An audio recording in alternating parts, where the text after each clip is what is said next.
Ace Pladag, Ropan Racing, Beat 'em All, Jan Speaker, Great Priceless Joy, joining in now Miss Bianca. 2 lengths back in fourth is Lucky Man, then followed by Dinagyang. Next on line, Sharp Look, while Maingat is running in the tail of the fielder. Out of straight, they travel, Beat Them All, just in front, followed closely by the favorite, Miss Bianca in second. 2 lengths back in third, Priceless Joy, then followed by Lucky Man. Alongside now is Dinagyang, then followed by Sharp Look, while Maingat still running in the tail of the fielder. Halfway down they travel, Beat Them All, hanging on with half-length lead, followed by Miss Bianca in second. 2 lengths back in third, Priceless Joy, Lucky Man down in fourth. Here comes Dinagyang, Sharp Look, while Maingat still running in the tail of the field as they race the last 600.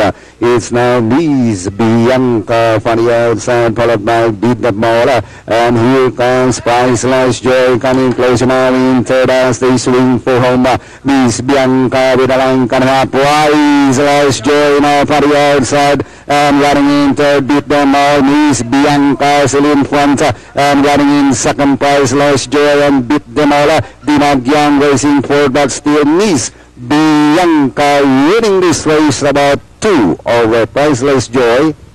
Beat Them All, Dinagyang, Sharp Look, Lucky Man, and Maingat.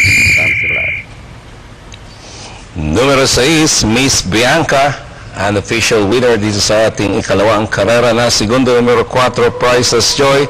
Tercero, numero 2, Beat Them All. Papasok sa inyong quartet, numero 5, Dinagyang. Preba natin, 1.25 sarado, over 1,300 meters, quarters of 7.5, 25, 25.5, and finishing at 27.